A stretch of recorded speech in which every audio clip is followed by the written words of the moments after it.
At kayang gawin ng gobyerno ay ang magpataw lang ng maximum suggested retail price sa imported rice na sa totoo lang ay wala namang makukulong.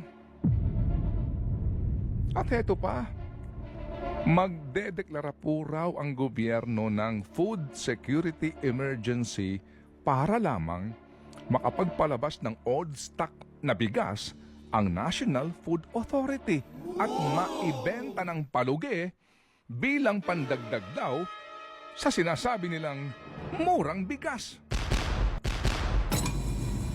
At pati nga, ang 100% broken rice ay iniaalok na rin ni Secretary Chu Laurel sa mga Pilipino bilang sulit rice. Ano pong sulit doon, sir? Habang ang Pangulong Marcos Jr.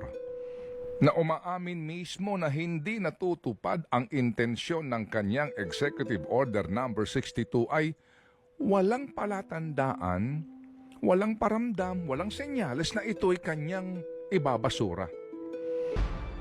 June 30, 2028, ang hangganan ng nakaupong administrasyon ngayon.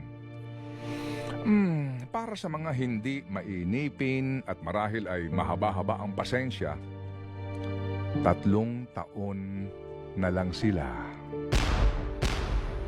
Pero para sa mga nagsisisi, sa mga patuloy na nadidismaya, 3 taon pa sila.